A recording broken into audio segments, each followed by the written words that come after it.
los ponentes, si no os importa, si podéis bajar por aquí, ahora ponemos las sillas. Y nosotros quedamos. Y si hay alguna pregunta por parte de los presentes o de la gente que está online, por favor, podéis ir lanzándola, y si va dirigida a alguna persona en concreto, pues lo comentáis.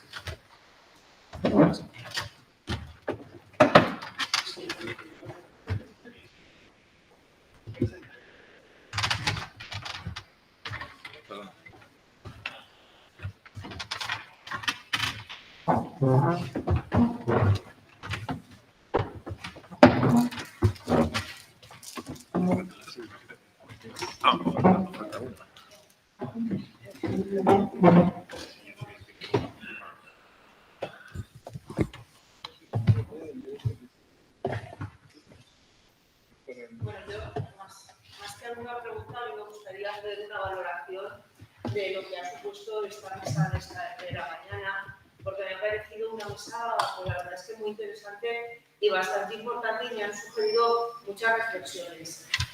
Porque aquí hemos visto al proyectista, hemos visto a la empresa y hemos visto al trabajador, ¿no? Creo que sin estos tres pilares no se puede entender el ferrocarril, indudablemente, pero tampoco se puede entender la industria. Son los tres pilares que conforman ese mundo de la industria y ese mundo de lo contemporáneo, de la sociedad contemporánea que somos ahora. Y cada uno de los pilares me ha sugerido también, a su vez, pues una serie de carencias que tenemos desde el punto de vista de la historiografía aragonesa, ¿no? Por un lado, yo creo que todavía nos falta por hacer la historia de la ingeniería en Aragón, la historia de la ingeniería tanto industrial, de los ingenieros industriales, como de los ingenieros de puentes, de caminos.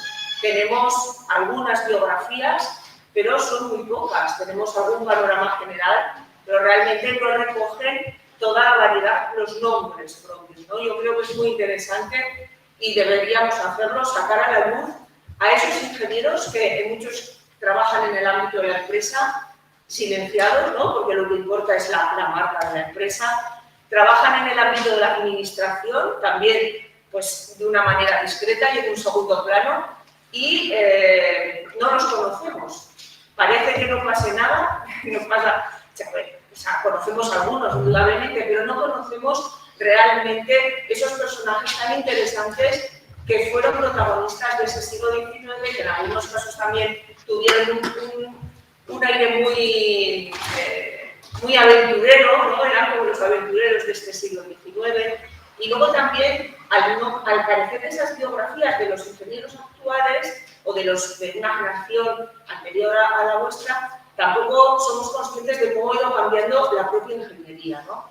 De cómo han ido cambiando los instrumentos, las metodologías, etcétera, etcétera. Por lo tanto, una de las conclusiones que me llevo es precisamente eso, ¿no? De la necesidad de seguir haciendo la historia. El presente es muy importante, el futuro es muy importante, pero sin esa historia no entendemos lo que nos está pasando y tampoco somos lo que podemos seguir haciendo. Luego, desde el ámbito de la empresa, me he quedado con la misma sensación, ¿no? Yo no sé si hay una historia de CAF, pero yo la he hecho en falta, es decir, también he hecho en falta la historia de las empresas aragonesas. Sé que hay algunas aportaciones, hay biografías de algunos empresarios, yo he contribuido con alguna biografía, pero realmente no hay esa monografía de la historia de las empresas en Aragón.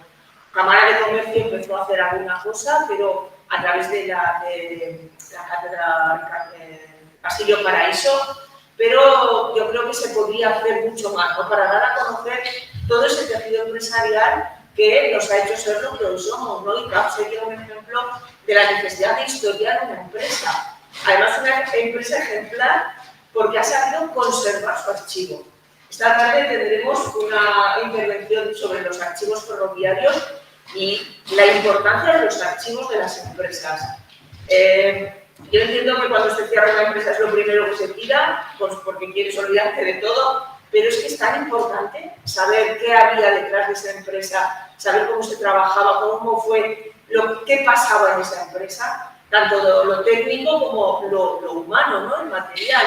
Y ya vuelvo acabo con el tercer pilar, que es la necesidad de la historia de los trabajadores. Podemos tener grandes proyectistas, podemos tener grandes empresas, pero sin los trabajadores, una cosa y otra no acaba de ser realidad. Los necesitamos a ellos y necesitamos sus testimonios. Por eso el testimonio de Miguel Trayero a mí me parece tan importante, porque es que necesitamos esos para cerrar el círculo y para ser conscientes de cuál es la realidad. Porque muchas veces lo enfocamos todo desde pues, el proyecto, desde la imagen de la empresa que busca, ¿no? Que tiene una imagen corporativa determinada, pero luego cuál es esa realidad. Y esa realidad realmente donde la encontramos es en esa memoria oral, en esa memoria viva de los trabajadores. Por eso, pues muchas gracias a todos vosotros por estar aquí y por darnos esta visión de lo que es la realidad empresarial y la realidad del ferrocarril en Aragón. Muchas gracias.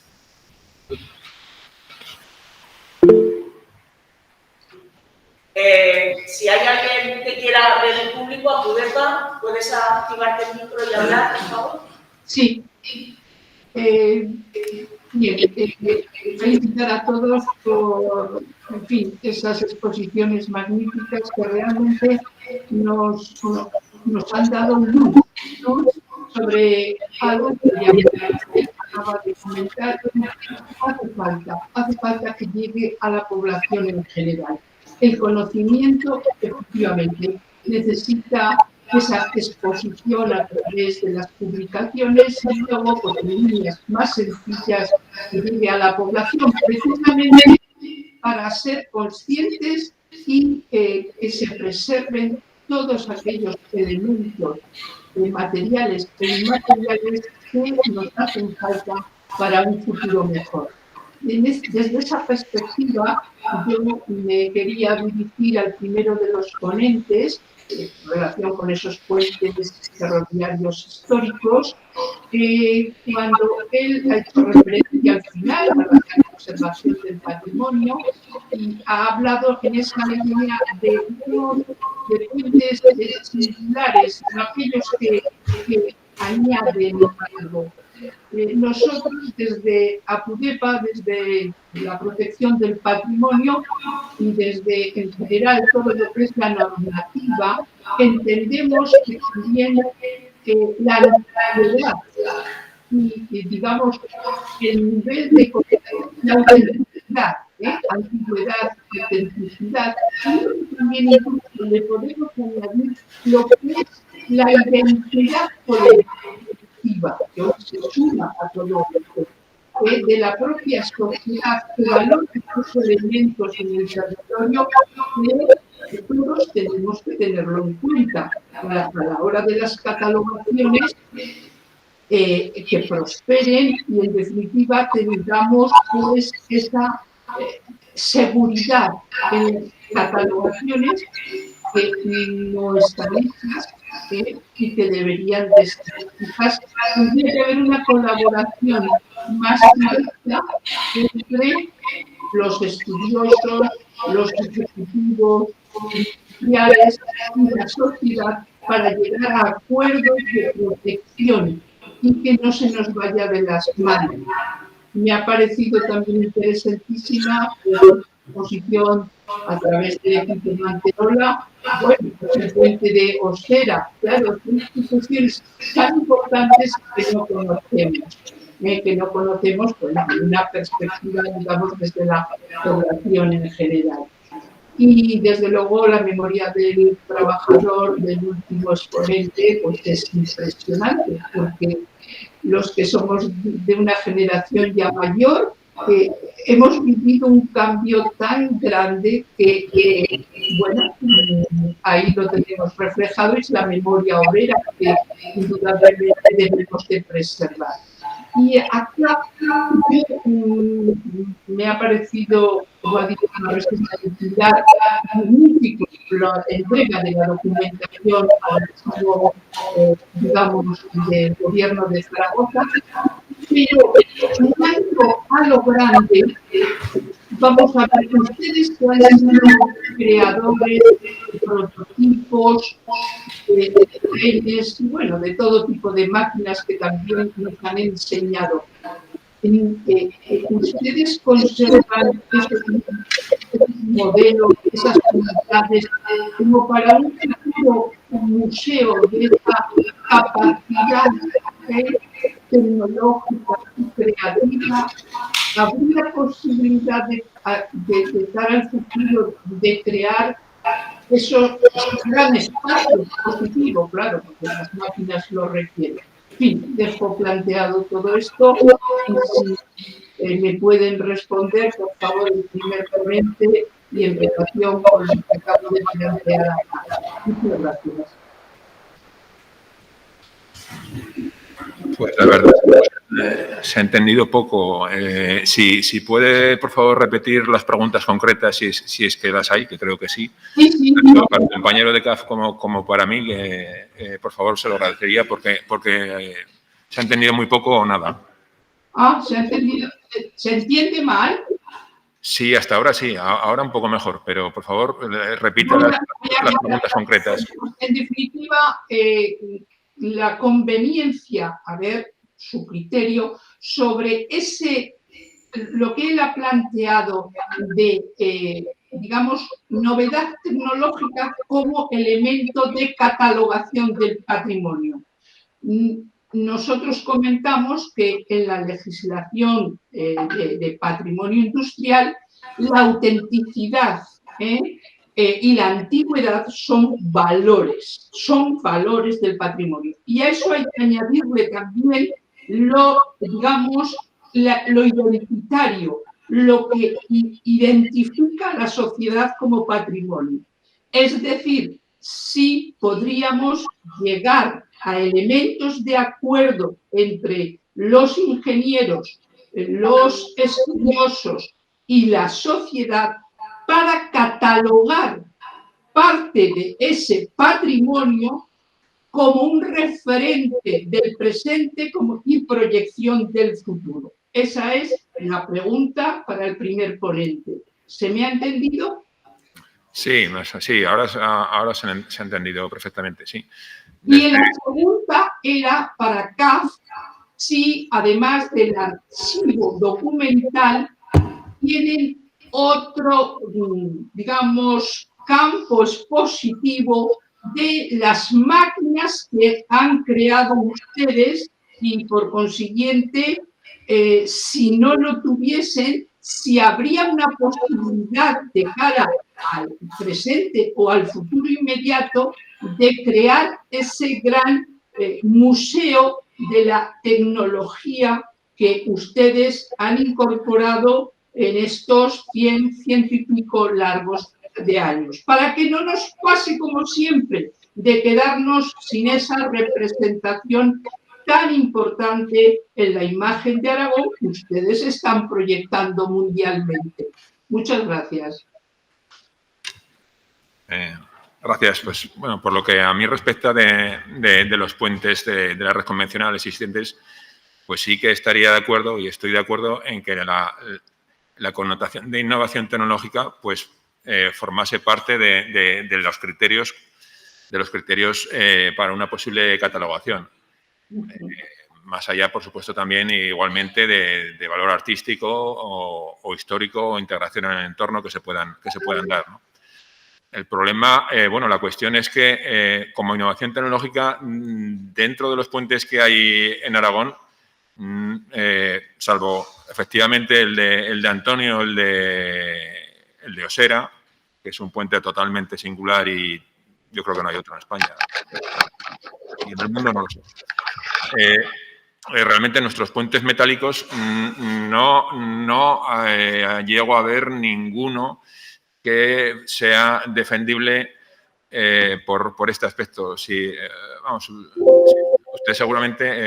conocerán seguramente el caso de la colección de los puentes de la línea de la Fregeneda Barca d'Alba o la ruta del aceite, que la Fregeneda está protegido como bien de interés cultural desde hace bastantes años. Son puentes metálicos, son muy bonitos y una colección privilegiada en un entorno natural privilegiado también, ¿no? Claro, los puentes que acabo de exponer son totalmente similares o iguales por ejemplo, a la colección de puentes de meseta de Espeñaperros, a la colección de norte arriba, por Galicia, hay bastantes. O sea, son puentes que de singularidad pues tienen poca o ninguna. Entonces, yo solo puedo decir eso respecto a lo mío. Paso la palabra a Tom. Pero nosotros hablamos de esos criterios de antigüedad y autenticidad que están reconocidos por las cartas de patrimonio, y a eso le añadimos también de identidad social. Esto es lo que tenemos que sumar entre todos, no ir cada uno por nuestro lado y al final, entre todos, la casa sin barrer. Esa es la cuestión, que nos identifiquemos unos con otros en todos esos valores añadidos. Sí, pero eso es un tema social también que por desgracia, no tiene mucho respaldo, cosa que yo lamento, ¿no? O sea, cuando estuvo a punto de tirarse el hacho, como he dicho, en el Inés Almería, pues no se tiró de casualidad. Aquí, para el puente del Matarraña, sí que es verdad que eran otros tiempos, pero ese puente debería haberse dejado en su sitio, porque desde luego para mí es una obra de arte, ¿no? Yo creo que es un tema más también de concienciación social. Claro, también yo lo que he querido dejar claro es que no nos pasemos de conservacionistas y que si un puente ya nada más de sí y hay que sustituir un tramo metálico en Viga Prat, como tantos otros que hay, pues que haya unos problemas tremendos. Eso no debería ser, porque el ferrocarril, sobre todo, tiene que ser funcional. Pero, claro, dentro del respeto al patrimonio. Pero, bueno, es lo que he dicho, que hay cosas que merecen, por supuesto, protección, y hay otras que no tanta o que merecen más funcionalidad, ¿no? No sé si me oye. Toma, si no. Sí, a ver, sí. Ahora sí. En lo que respecta a la industria CAF, a la empresa, no puedo estar más de acuerdo con usted. De hecho, el que ahora mismo el archivo histórico de CAF esté donde está, en el Museo Histórico Provincial, que es del Gobierno de Aragón, en realidad, es precisamente porque coincidió cuando me tocó ser responsable de ingeniería, el Departamento de Ingeniería de CAF Zaragoza, de quien dependía dicho archivo, pues enseguida una de las primeras cosas que puse en marcha fue buscar un acuerdo con el Gobierno de Aragón, precisamente para trasladarle toda esa riqueza que, como se imaginarán, pues hombre, estaba bien guardada y nada ordenada. Y el trabajo del Gobierno de Aragón y del archivo y de su gente ha sido magnífico. No solamente ha recogido toda esa documentación, sino que la ha catalogado, la ha ordenado, la ha puesto a disposición. Magnífico. Eso por una parte. Y efectivamente la documentación es fundamental. La segunda parte me preguntaba claramente si disponemos de maquetas, perdón, de prototipos o de material del que hemos... no, de eso no, porque claro, lógicamente en el mundo del ferrocarril y el material móvil todo lo que se fabrica es bajo contrato y va a parar a los clientes. Donde sí está es en los diferentes museos. Evidentemente el de la Fundación de los Ferrocarriles Españoles, magnífica, y también Metro de Madrid, por ejemplo, pues tiene y mantiene una serie de vehículos antiguos muy interesantes. Pero es verdad que en ese sentido no se podría hacer nada más expositivo. Pero recojo, eso sí, también la cuestión al final, todo lo que tiene que ver con el patrimonio industrial es fundamental. Antes decía también Pilar, ¿verdad? Que hay que retomar pues bueno, toda la historia de los ingenieros, no solo de caminos, también los industriales, que algo también hemos hecho. Y es broma. Y entonces, en ese sentido, pues bueno, a tener la historia de lo que ha sido CAF, como de otras industrias. Yo sé que se han hecho algunas cositas, no sabría ahora, pero bueno, ahí queda el guante para los capaces de hacer esas historias, ¿no? Eso ya yo como técnico me cuesta más allá de la regla de cálculo. Yo a este respecto quería añadir que aparte de los fondos que todos conocemos, de la Fundación de los Ferrocarriles Españoles, el archivo de Alcalá, también existe la Asociación vuestra de Amigos del Ferrocarril de Teruel, tiene unos planos preciosos que tuve el privilegio de ver, que me enseñasteis de los planos del Central de Aragón.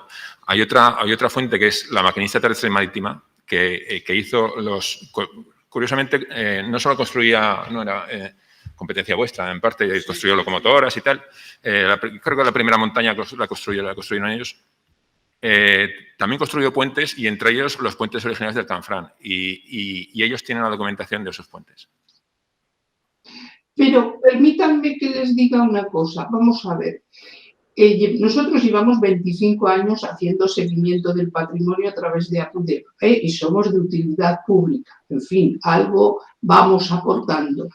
Es que, visto desde fuera, muchas veces parece que no tiene sentido el que cueste tanto hacer un museo del ferrocarril en Aragón. Bueno, pues evidentemente AZAF está contribuyendo al gobierno, pero bueno, ahí están los proyectos Camín Real, Canfrán, y podría hacerse ahora con esas nuevas unidades ferroviarias que ustedes hacen en CAF o lo que corresponda, etcétera, un museo de la contemporaneidad, de la aportación técnica para conocimiento general de todos, porque eso sí que sería muy educativo y muchísimo más barato, y realmente la sociedad avanzase en todo ese conocimiento que ustedes tienen, que ustedes ejecutan y que necesitamos todos ser conscientes en esta nueva era que se abre. Entonces, espero haberme expresado entre esos esfuerzos ímprobos que se hacen para recuperar algo, mientras que estamos haciendo algo, lo tenemos en la mano y dejamos que salgan y, en definitiva, casi no nos enteramos. Pues eso habrá que replanteárselo, porque estamos en nuevos tiempos, evidentemente, de nueva legislación también protectora de lo que ya es patrimonio inmediatamente.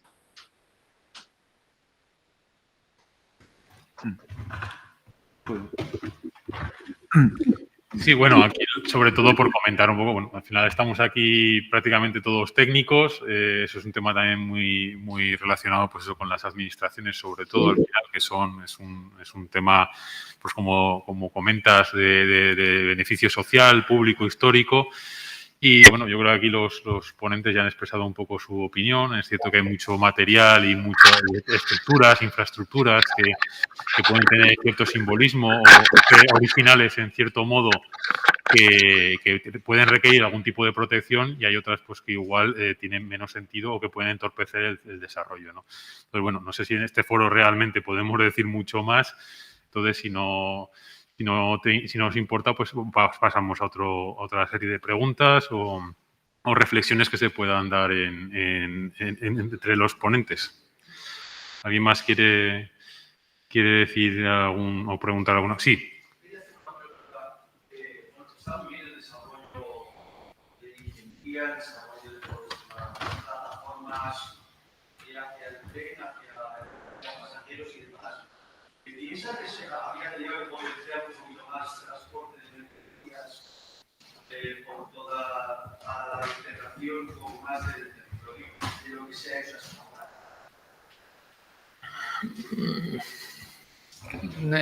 ¿Va dirigida a alguien en particular o os contestamos sin más? A ver, yo lo que sí diría que sin ninguna duda. Es decir, las mercancías en el ferrocarril han tenido sus altibajos. En concreto en España, no es por entrar en valoraciones, pero desde luego dejaba mucho que desear la posibilidad de movimiento de mercancías por ferrocarril. Nosotros siempre solíamos decir que de tal manera que nuestros vehículos de ferrocarril, salvo los que podían salir por la vía de Renfe ya circulando, el resto los hemos enviado siempre y los seguimos enviando por camión. De la fábrica de Zaragoza no paran de salir todos los días camiones enormes con los vehículos para tranvías o para lo que sea. En mi opinión, sin ninguna duda. Lo que pasa es que para eso hacen falta bastantes desarrollos en este país, empezando por la sostenibilidad. Y esto no solamente en España, sino en otros sitios. Claro, las líneas de mercancías, en muchos casos, son diésel, con motores, con locomotoras diésel. Y entonces ahí habría que introducir nuevas alternativas.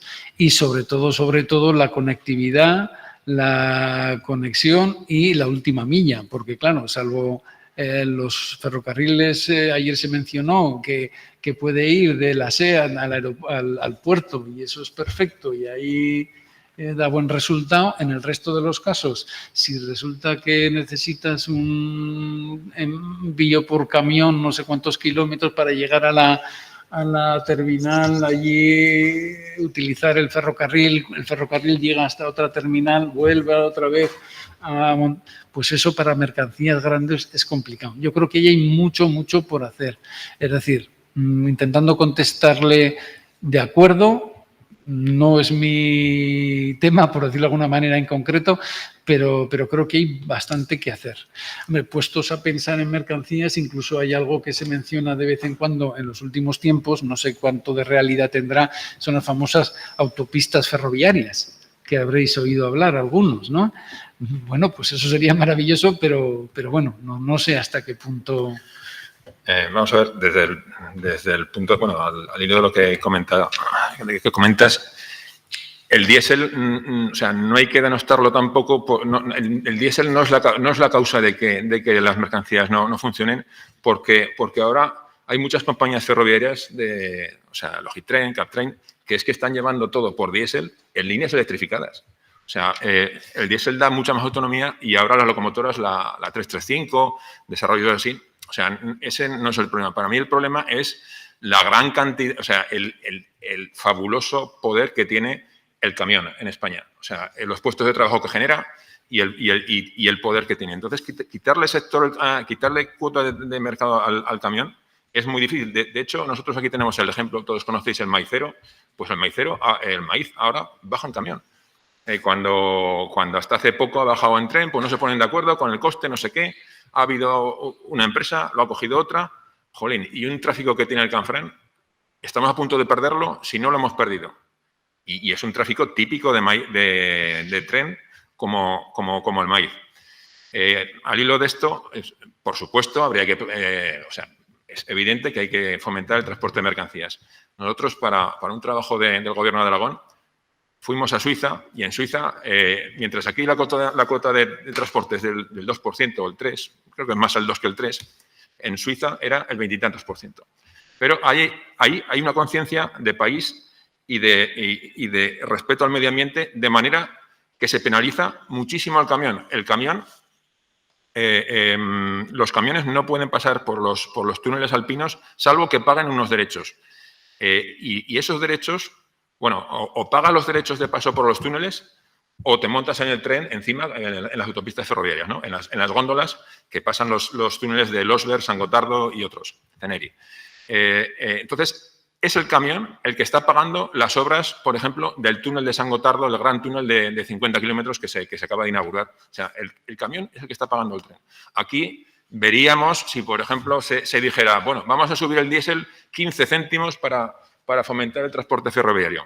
Veríamos a ver si eso la sociedad lo acepta. Igual en un futuro lo acepta, ojalá. O sea, claro, en la medida que a todos nos repercutiera, dice, bueno, pues ahora vamos a subir todo, 5 o 10 céntimos, o sea, un 5% para fomentar el transporte.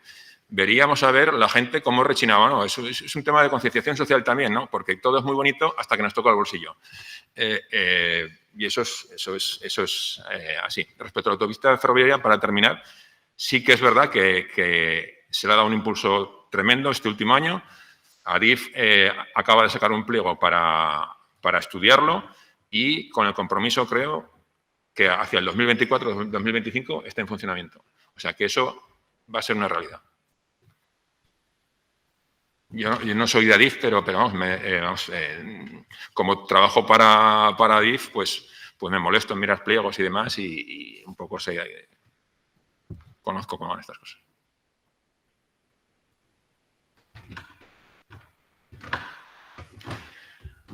¿Alguna pregunta más? Yo tenía otra pregunta, Eduardo. Sí. No, porque me ha encantado la presentación y el esfuerzo de CAF en lo que has dicho referente un poco al desarrollo tecnológico en material rodante en España. Y hay un tema que para mí es de gran sensibilidad y la verdad que aprecio. Y quería preguntarte, porque habéis dicho que el material móvil, bogie, tracción ya es desarrollo propio. Y hay una cosa que creo que tiene un valor añadido, sobre todo en el tema de tranvía y temas semiurbanos, que es el diseño. ¿El diseño es propio también? Porque creo que tiene un gran valor en el tema urbano. Vamos. Sin ninguna duda. Vamos a ver, es propio, lógicamente con intervención de diseñadores internacionales. Pues, por ejemplo, en los diseños de tranvía han participado Giugiaro Design, ha participado Ital Design, bueno, que es una filial, ha participado, no me sale el nombre de los que están participando, son unos franceses muy famosos, ha participado gente también española, es decir, en cuanto a conceptores, del diseño, pues solemos utilizar, contratar empresas especializadas, pero a partir de ahí, todo lo que ya es la industrialización, la integración de ese diseño en el proyecto es 100% nuestro, sin ninguna duda. De hecho, siempre ha habido en la compañía un área que era diseño industrial.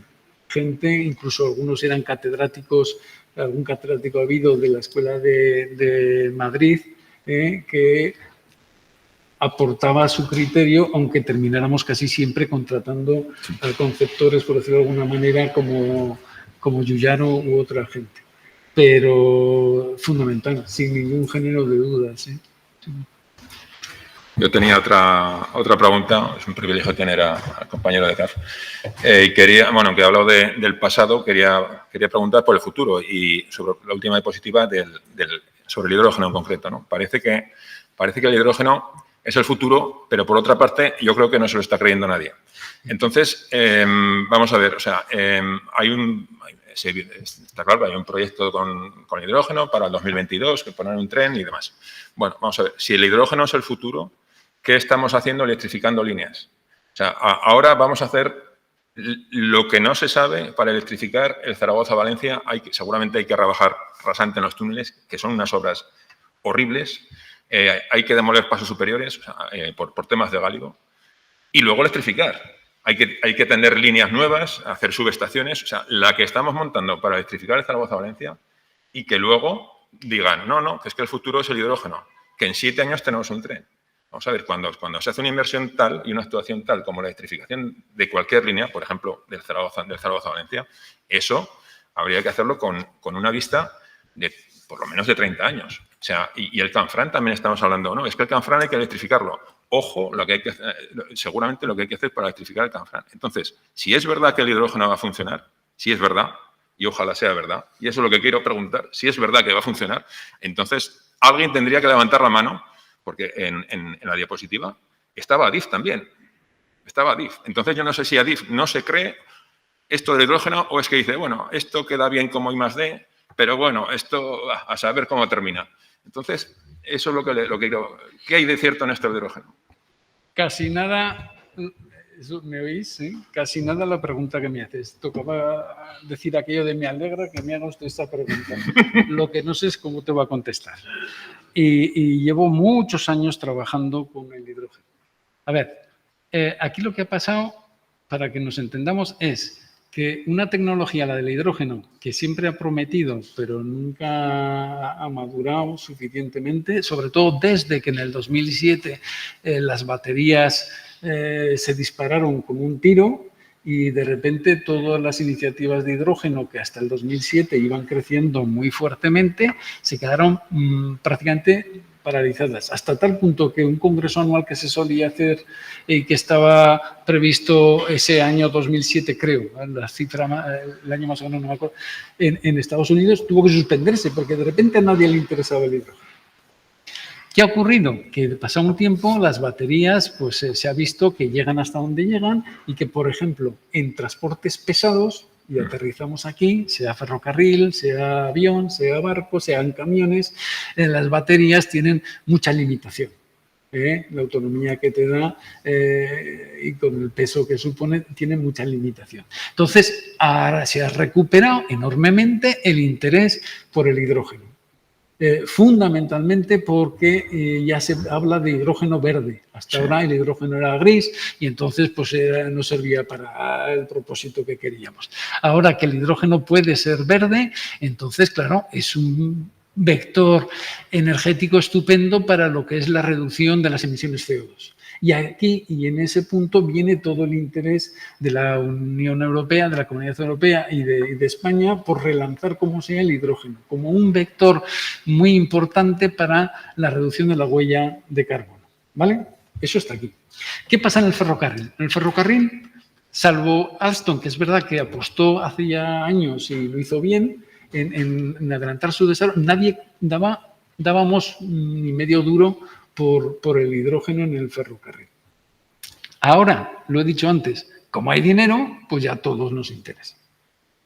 Y dicho eso, y yendo a intentar, que no sé si lo podré contestar a tu pregunta, yo diría lo siguiente. A ver, primero, en España, de las 334 megatoneladas de CO2 equivalente que se emiten, el 17%, unos 90, son del transporte. Y de esos 90, solo 90 megatoneladas, solo 250 kilotoneladas, estoy hablando de memoria, son del ferrocarril. Es decir, apenas de todo el 0,1%. Pongamos las cosas en su contexto. ¿Qué quiere decir eso? Pues que en España, repito lo de España porque no es el mismo caso incluso que en Europa, las redes no electrificadas en Europa, en Gran Bretaña, en Alemania son mucho más en proporción que en España. Aquí tenemos un grado de electrificación o también se podría decir una falta de grado de utilización de vías secundarias también tan grande que digamos, la huella de carbono del ferrocarril en España, estas son cifras creo del 18, del 19, en torno al 0,07 o 0,01% de todas las emisiones. Es decir, en absoluto es una prioridad, en mi opinión, desde el punto de vista del ferrocarril. Pero en cualquier caso, como esto no se soluciona, lo de la huella de carbono, a base de soluciones mágicas, sino poco a poco, pues el mundo del ferrocarril, en su parte, en su alícuota parte de emisión de CO2, tiene que dar soluciones. Y la solución a los diésel solo es o electrificar o alguna alternativa que por ahora solamente se vislumbra el hidrógeno. ¿Vale? Y llego a tu pregunta. Está todo bastante inmaduro. Ya digo, Alstom sí que tiene muy buenas soluciones, tiene de hecho ya unos vehículos circulando, empezando a circular en Alemania y en Francia tiene varios contratos, pero es todo muy incipiente. Por eso la solución aquí del año pasado, antes de que esto se acelerara tanto, era Adif, Renfe, nosotros, vamos a tener un vehículo demostrador que nos ayude a entender lo que realmente sirve el hidrógeno, para lo que realmente tiene sus prestaciones, su normativa, etcétera, etcétera. Por eso, hasta ese momento, ni Adif ni nadie puede apostar porque el hidrógeno sea realmente el futuro. Mi opinión, yo creo que sí, que es el futuro para sustitución de diésel. Creo que sí. Con lo cual, esa pregunta que has hecho es que ya se está haciendo. Hombre, ¿qué es mejor? ¿Electrificar o aprovechar la nueva tecnología del hidrógeno? Pues hombre, sin duda, como resultado final, electrificar, que siempre cuesta menos que el hidrógeno y cuesta menos que toda la infraestructura. Pero es tal la inversión en electrificación, y es lo que tú estás diciendo, que ahora toca, lo que has dicho, replanteárselo. Pero es replantearse entre una inversión segura, aunque muy elevada, que es la electrificación, y esperar a ver si el hidrógeno termina como esperamos, pero va a costar siendo la solución.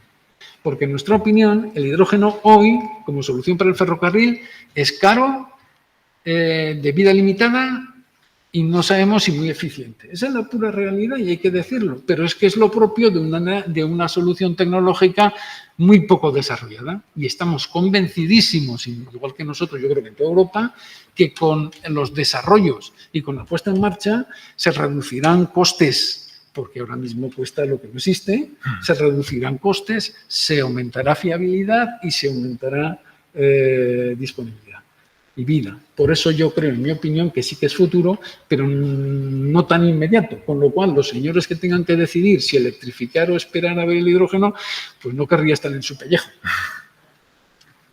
Creo que yo digo las cosas como las pienso, ¿no? Entonces, eso es así.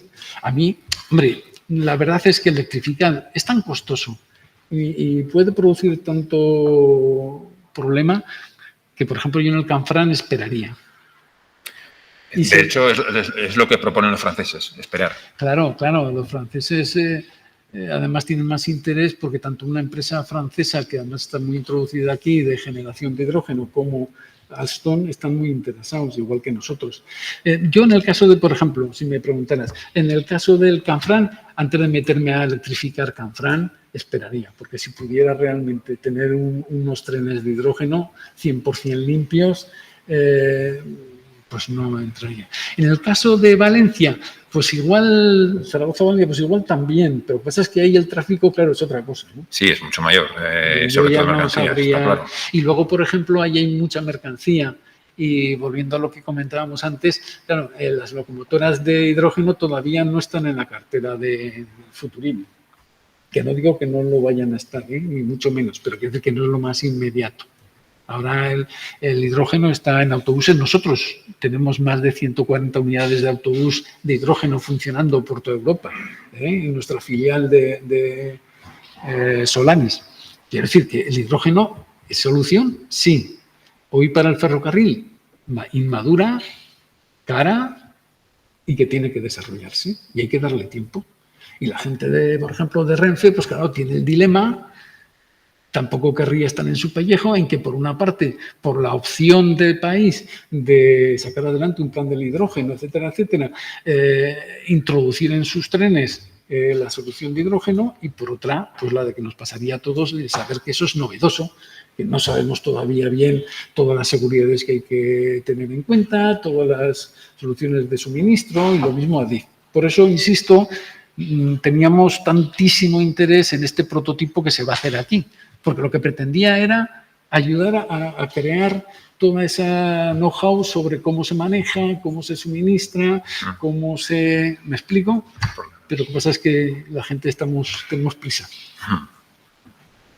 Me he alargado un poco, ¿verdad? Perdón. No, pero muy interesante porque... Yo ahí por aportar un par de datos sobre el hidrógeno. Bueno, yo trabajo en el Instituto Tecnológico de Aragón y no soy experto en hidrógeno, pero bueno, algún dato que recuerdo no muy exactos, pero el hidrógeno sí que es caro el estar. Solo la parte de tuberías, de fontanería, roscas, tubos y demás no puede ser un acero normal, tiene que ser un acero especial y el coste es del orden de 5 a 10 veces una rosca normal de fontanería del agua, ¿vale? Y luego un problema grande que tiene el hidrógeno es que es la molécula más pequeña que hay y eso evapora, lo tienes metido en un depósito de hierro, un depósito en el coche y a la semana no tienes hidrógeno porque ha evaporado dentro del depósito.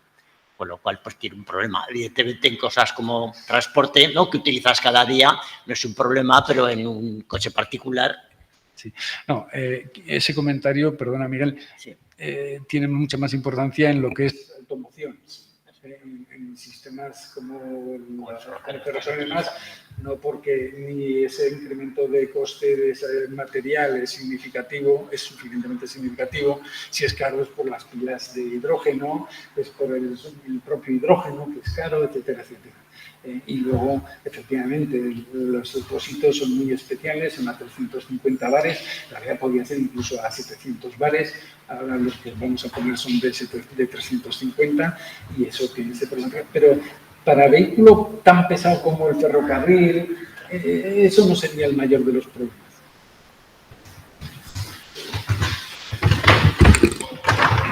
Sí, una pregunta más. No, pues si no, ha sido todo muy interesante, lo que ocurre es que ya nos hemos ido bastante, casi una hora de la hora estimada de finalización de la sesión de esta mañana. Entonces, si no les importa a los asistentes, vamos a dar por concluida ya la mañana. Retomamos luego a las 5 de la tarde con otra serie de ponencias. Así que nos vemos dentro de 3 horas, me parece, sí. Muchas gracias. Hasta luego.